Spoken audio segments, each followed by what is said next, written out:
Hello world, welcome back to the Razor RC, and we are doing the ultimate two-wheel drive entry-level brush short course truck shootout between the two biggest brands in the basher space. We got the Traxxas Slash over here on the left.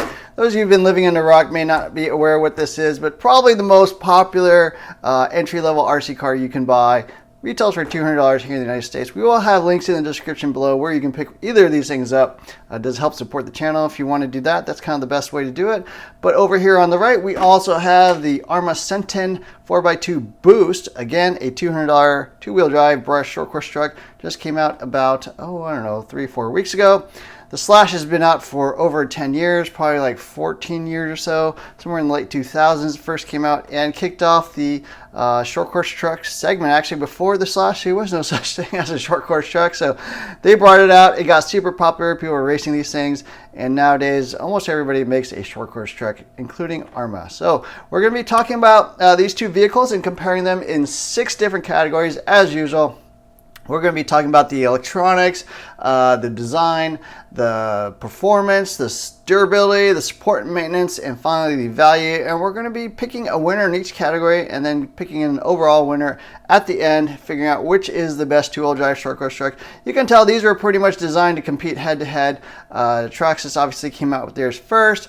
Arrma, when they were coming out with the 3S 4x4 lineup and their Mega lineup, they came out with the Senton, obviously to compete in the short course trucks. So yeah, let's get into the comparison. Let's pull off the bodies and take a look at the vehicles underneath, and they are quite different vehicles, which is pretty cool. It's nice to see two different styles and layouts of vehicles. But on the electronic side, Traxxas comes with their budget entry-level radio. It's called the TQ, not the TQI. This is a very, very basic radio. All it's got is steering wheel, throttle, and then steering trim. That's all you can adjust on this radio. Very, very basic. 4 AA's 2.4 gigahertz. And then over here on the Arrma side, you have the Spectrum SLT2 radio. A little bit more advanced. In addition to steering trim, you also have dual rate, which is nice. Also has steering reversing, and then a throttle limiter, which you pretty much would not use on this vehicle because it is slow enough that pretty much anybody could drive it at 100%. But for some reason you were running it, I don't know, indoors or something, maybe you want to turn down the power down to 50 or 75%, so that is possible. Again, 4 AA's, 2.4 gigahertz, nice foam wheel. Yeah, so radio-wise, definitely the Spectrum wins. I think it's a much better radio than the TQ radio. It is quite a bit smaller, as you can see, so it does fit, like a kid's hand a little bit better. It's a little bit lighter, but the TQI radio, main reason I don't like it is it just has no adjustments. You really want at least dual rate to basically limit the servo travel, so you're not over stressing the servo by trying to make it turn the wheels further than they're able to. So radio-wise, definitely the Spectrum SLT2 radio. On the vehicle itself, on the Traxxas, you've got the basic XL5 ESC, basically the same ESC that runs on all their brushed vehicles, and then the 2075 plastic geared servo. Pretty slow. Decent torque, 125 ounce-inches of torque, so that's okay. Receiver-wise, it does come with the TQ receiver, which is fine, no issues there. On the Arrma side, it does come with the Spectrum 40 amp ESC. It is a combo receiver and ESC in one package, so you can actually run your own receiver and radio if you want, and just run this as an ESC, but you would not be able to run the Spectrum radio with a different vehicle. It's just already comboed into the ESC. Motor-wise, 12-turn motor on both sides, 550 size motor, no differences there. On the electronic side, definitely the Arrma has the better electronics. XL5 has been out for over a decade. Pretty basic. The servo is very slow. Servo on the Arrma, a little bit quicker for sure. It's about 0.12 seconds per 60 degrees. Torque-wise, it is quite a bit weaker than this, at about 70 ounce-inches of torque. But I do think the servo is metal geared at least, so that's good. And then waterproof, of course, just like the 2075. But overall, yeah, definitely the Arrma wins in the electronics category. Design-wise, these are very different vehicles. The Slash is pretty much builds on their the rest of their two-wheel drive lineup. It is rear motor, which is kind of the biggest difference, I would say, in the way this vehicle drives. So all the weight there on the back, right on top of the wheels, gets you a little more traction in the rear wheels. It does have a high center of gravity chassis, so it is quite high off the ground. Makes it a little more realistic, you know, kind of cornering through the turns and stuff like that. You kind of see the body roll. Does have the battery down the middle, which is kind of nice. It does centralize the weight right there, and then you just kind of have the receiver box and the servo here on the sides. So kind of a little more symmetrical. Does have plastic shocks with fairly weak, thin shock shafts, and normally has plastic shock caps. And one of the weaknesses on this vehicle, you definitely would want to go to the aluminum ones I have here. Not an expensive upgrade, but definitely well worth it. Transmission is pretty dated. Pretty hard to get to. You pretty much have to disassemble this whole thing to remove the transmission before you can split it and get at the gear differential inside. It is an unsealed gear differential, so you cannot tune that. You can maybe put a little grease in there or something like that, but overall, yeah, pretty basic transmission. Bumpers and stuff, of course, for front and rear. Nerf bars here on the side, although they are a little flimsy nowadays. Body posts are non-adjustable, so if you run a different body, it might not fit all that well.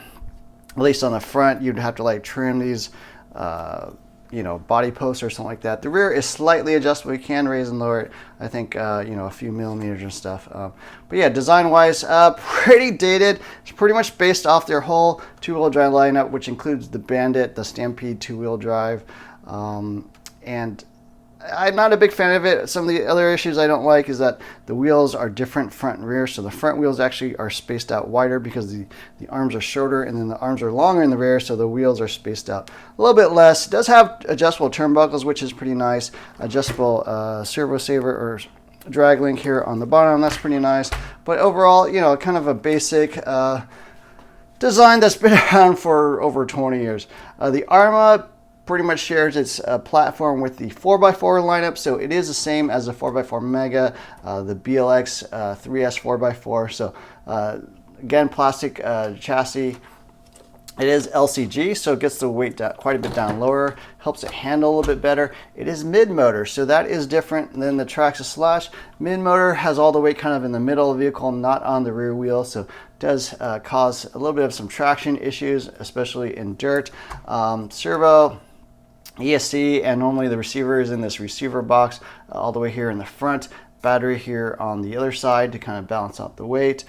Does have nice plastic shocks, a little bit bigger than the Traxxas ones. I think these are closer to like 12 millimeters. These are probably more like, you know, 10 millimeters or so. They are adjustable with inserts here on the preload spacers, just like the Traxxas side, but it does not have any aluminum parts. It does have nice little shock guards though. Non-adjustable links, so for camber, steering, and the rear camber, they are non-adjustable, just kind of fixed basic links. Tire-wise, these are a little bit more of a dirt-style tire actually, with the big knobbies and stuff. The Traxxas, I would say, a little bit more of a street or all-around tire. Not very good in the dirt, but much better on the street because it's got the big blocks, so they will last a little bit longer. It does have the adjustable body post, battery straps instead of a battery, you know, sort of plastic holder there. So these are adjustable Velcro straps. The one major difference with the Arrma, it is upgradable with 4x4. So they do make, like, I think a $40 upgrade kit where you can basically get the front differentials, the front drive shafts, and the center differential, and allow you to basically run with four-wheel drive, which is nice. You know, the Slash is limited to two-wheel drive. There's no way to upgrade this up to 4x4. The Slash 4x4 is a completely different vehicle. None of the parts are pretty much interchangeable. It does have symmetrical wheels all the way around, so I do like that a little bit better. And then the bumpers, front and rear, very durable. Nerf bars, very durable. Pretty good design in that fashion. Design-wise, I do think the Arrma is better, even though I'm not a fan of the mid-motor thing, especially on dirt, on any sort of loose surface. It does not drive well, and we'll talk about the performance a little bit better in the next segment. But design-wise, I do think it is better design. It is upgradable, a little bit more of a durable package, also easier to work on compared to the Slash, especially that Slash transmission. It is kind of a pain to get out. Performance-wise, we're really talking about the speed, the handling, how it actually drives, jumps, and lands. Both of these vehicles are quite slow. They do have brush motors. They are not going to impress you with the speed, somewhere in that like sort of 15, 20 mile per hour range. I do think the Slash is a little bit faster out of the box. Maybe it's due to gearing or something. The Arrma with a little more teeth on the pinion does get some better speed and much more comparable. Slash, probably a little undergeared as well. I think you can go up, a tooth or two on the pinion and get a little more speed that way. So that is something nice about hobby grade vehicles. You can actually make some adjustments to drive them a little bit faster. Handling wise, I think this is quite poor overall. The high center of gravity chassis makes it roll quite a bit. If you're on the street or on any sort of high traction surfaces, can even flip over. That is definitely a concern. For example, I've taken this to a carpet track and it does tend to flip over a bit on times. Jumping and landing, it's okay. It's definitely rear motor, rear weight bias, so you'll notice that when jumping the vehicle. Does not fly particularly well. I think part of it's due to the body, part of it's due to the high center of gravity chassis. But yeah, speed-wise, a little bit quicker. The one area I do think the Slash has quite a bit of advantages in actual dirt. So if you want to drive on a dirt parking lot or a BMX park or even like a baseball diamond or something like that, this is going to perform better. The tires are not great, but if you just swap out the rear tires, you have something that actually drives pretty decently in the dirt and no issues there. The rear motor really helps a lot by keeping all that weight on the rear tires. On the Arrma side, mid-motor, the geometry of the vehicle is also not quite right. It's really designed as a 4x4 vehicle, and if you want to know more about that, I do have a full review on the Senton Boost, and you can sort of understand what that is. But out of the box, drives great on high traction surfaces, so on the street, carpet, and even the grass actually drives quite well. The tires hook up really well in dirt, in grass, any sort of surface actually. Even on the street, it's totally fine. It's not going to have any issues there because it does handle pretty well. Servo is quite a bit quicker, so the car is a little more maneuverable, but on loose traction surfaces, this is pretty much terrible. I would say almost undrivable. I mean, I've actually been driving RC cars for a really long time, have a lot of vehicles. I used to race this Traxxas Slash actually on a dirt track, and so I'm very familiar with how cars are supposed to drive, how they're supposed to handle, and this is probably one of the worst vehicles I've ever driven on dirt, and that's really just due to the layout of the design. It's not meant for a two-wheel drive dirt vehicle, and it shows itself when you actually try to drive on dirt. It just kind of spins out all the time, really hard to put the power down. It drives much better as a four-wheel drive vehicle on dirt, which is what it was designed for. So for those who are not familiar, this is the same as a 4x4. They just removed the front end parts to make it two-wheel drive, but it really doesn't quite work that way on any sort of loose traction surfaces. But I will say this, overall I do like the performance of the Arrma a little bit better on anything but loose dirt. So most people probably are just driving this on the street in grass in front of their house or something like that. I think the Arrma actually drives a little bit better. But if you're driving on dirt, I would definitely take the Traxxas Slash. There's no way I would recommend driving this as a two-wheel drive vehicle on dirt. It's just way too hard and not very fun, and I think you would get frustrated, especially if you're new to RC and just kind of learning for the first time. So overall, the Arrma, yeah, takes a slight edge just because I think it's a better driving vehicle overall, but in certain areas I would definitely take the Slash. Slash has been around a really long time. It does have some weaknesses, and I do have videos on the Traxxas Slash on upgrades and stuff you can make to it. Number one is probably the shocks, the shock caps. They have these plastic shock caps, tend to pop off if you crash this thing off a jump or something like that. I do highly recommend getting the aluminum shock caps. Also, the shock shafts bend pretty easily. They are just plastic shocks. The shock shafts, even though they're metal, they bend super easily. The rest of the vehicle, not too bad. Turnbuckles and stuff are actually pretty durable. The bumpers protect the vehicle quite a bit. The arms are actually pretty stout. It does have plastic wheel hexes, which is fine for brushed motors, but if you went up to a brushless system, you probably want to look into maybe aluminum hexes. Overall, the vehicle is okay. I think the body is also pretty weak. It does crack fairly easily. At the speed you're going with these two things, it's not going to be a big deal either way, but I do think the body is weaker on the Slash over the Senton. Senton, it is based off their 50-mile-per-hour brushless vehicles. It has the durability to be able to take that much power, crash into things at that speed, do the big jumps and stuff like that. So I do think this is a more durable vehicle. Shocks, yeah, you could rip off a shock rod end, you could bend a shock shaft, but not nearly to the extent you will encounter on the Slash. So durability wise, definitely the Arrma is a more durable vehicle, just all around the body, the arms, even the turnbuckle and stuff. You really can't break these things. The Nerf bars, all that really help the vehicle. Even the drive shafts I think are a little bit thicker, a little bit more stout than the Traxxas vehicle. So in the durability category, definitely the Arrma, I think it is a better vehicle in that area.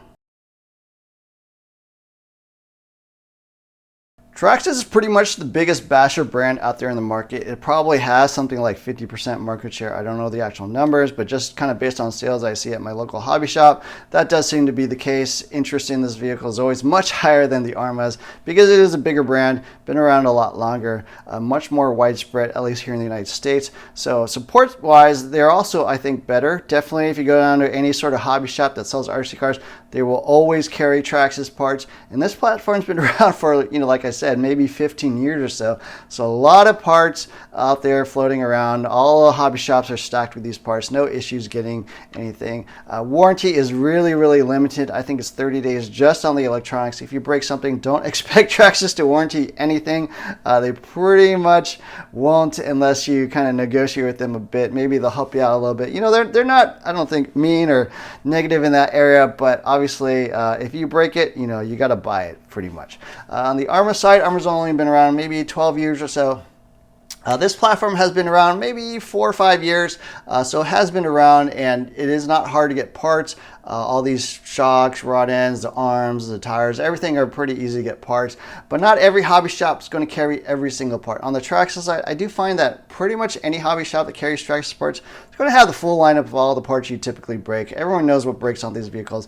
They'll carry tires, they'll carry shock caps, they'll carry shock rod ends, they'll carry shock shafts, arms, all that kind of stuff. You can definitely pretty much pick up anywhere. The Arrma stuff, they may or may not have the parts, the more common parts like the arms, maybe the shock parts and stuff. They might carry, they may not. So it kind of depends, but you can certainly order stuff online, but then obviously you have the downside of having to wait 3 days to a week or whatever to have it show up on your doorstep. So in the support and main side, although the Arrma has a much better warranty and they're easier to work with in terms of getting parts sent out to you if there's a manufacturer defect, I do think the Traxxas is better than the support and maintenance category. Maintenance is pretty terrible on this thing, getting into the transmission. The rest of the vehicle is actually not too bad, but that is a little bit of an issue. But just having parts available anytime you need them, being able to just drive down to your local hobby shop, pick up what you need, and have this thing back up on the road running again, like within an hour, is really nice. With the Arrma, you may have to wait 3 days, 5 days, 7 days if there's some part you need that your hobby shop doesn't carry. So in the support and maintenance category, I'm going to go with Traxxas. The Slash sells for $199.95 without a battery.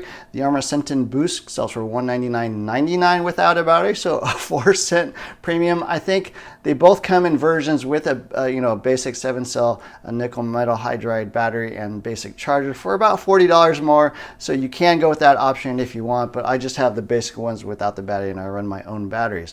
Price-wise, they're exactly the same. My rating and value is actually a little bit different than most people's. It's really talking about what you get in terms of actually the parts and stuff that come in the vehicle, electronics, everything, and then the price you pay. So obviously they're being the same price. You got to look at this vehicle and see which one is the better value. I would say overall, I think the Arrma is a little bit better value. I think the quality of parts is actually quite good. It is a very durable vehicle. I think the electronics are a little bit better than the Slash. Slash is fine, but they do pretty much rinky-dinky you on a bunch of parts. Smaller shocks, plastic shock caps. The Arrma actually doesn't have a shock cap up here. This is just kind of a spacer holder up front, but I do think the shocks are a little bit more durable than this thing. It does have the aluminum hinge pin braces over here on the front. The Traxxas has a, I guess, fiberglass piece up here.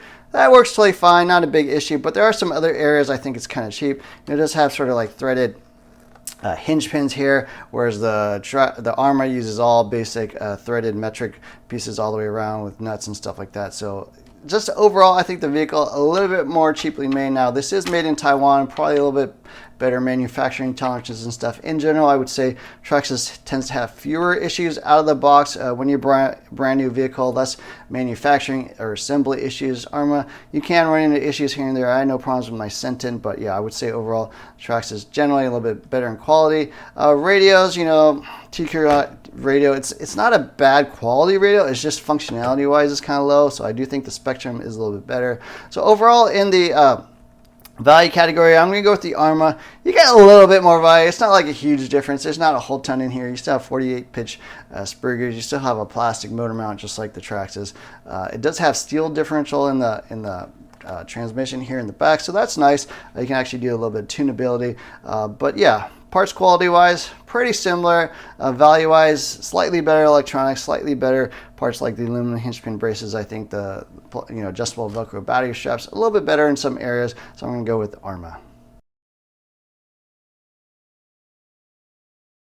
So what's the conclusion? What do I think is the better RC car between the Slash and the Arrma Senton? This is actually pretty close because they're not exactly the same type of vehicle. Obviously, they're two-wheel drive, brushed, short course trucks. They're exact same price, obviously meant to compete head-to-head with each other, but they're a little bit different design, a little bit different vehicle, and a little bit different, better at different things. The Slash, the advantages are going to be easy parts quality. Everybody knows how to work on this thing. Anytime you break it, you can have it up and running within half an hour. Just buy whatever part you need. Even maybe just stock up on the parts that you need. Transmission is a bit of a pain to work on. The tires a little bit better on the street, I think, than the Senton, and it drives quite a bit better in the dirt, of course, with the rear motor design. So that's really the number one thing I would say is the difference between these two vehicles. The rear motor design, much better on dirt. The high center of gravity chassis really doesn't handle as well. It does kind of roll quite a bit. On dirt, that's not such a big deal, but on the street or any sort of high traction surface, maybe a little bit more annoying and doesn't handle quite as well. The Senton really is a high traction machine, sort of race truck almost. It drives really, really well, even on a carpet track, on the street, grass, all that stuff. But on dirt, it's really terrible. As bad as this thing is on high traction surfaces, this is quite a bit worse in the dirt. I would not recommend that for anybody. The rest of the vehicle, very durable. I think you get a little bit better value, a little bit easier to work on, although the part support is much better on the Traxxas side. So overall, what do I think is the better vehicle? Me personally, I do like the Senton a little bit more, although if you're running on dirt, I would go ahead and spend the extra $40 and make it a four-wheel drive vehicle, because that's going to be the one major weakness of this vehicle. Out of the box, fine if you're just ripping up and down the street, but if you really want to run this off-road, which obviously it's kind of designed for with the knobby tires, it's terrible out of the box, and you're not going to have that much fun. I mean, I've driven it off-road on dirt, and even with quite a bit of experience, I don't really have fun doing that. So yeah, those are my thoughts on the Traxxas Slash and the Arrma Senton 4x2 Boost. Let me know what you think. We will have links in the description below where you can pick either of these things up. Both solid vehicles. I wouldn't say either of these are a bad vehicle, and certainly a lot of people like the Slash, and there's a lot of even race leagues out there that just drive spec Slashes. You can have a lot of fun that way. The Senton, there's not going to be really any racing for this type of vehicle. If you turn in a four-wheel drive vehicle, maybe throw in a brushless motor, there might be some four-wheel drive short course truck events at your local track. I'm not really sure, but not really exactly a race vehicle out of the box. These are both bashers, both fairly fun in different ways, and I hope this video helped you out. So don't forget to hit the like, share, subscribe buttons. Look more and more videos soon. Thanks for watching.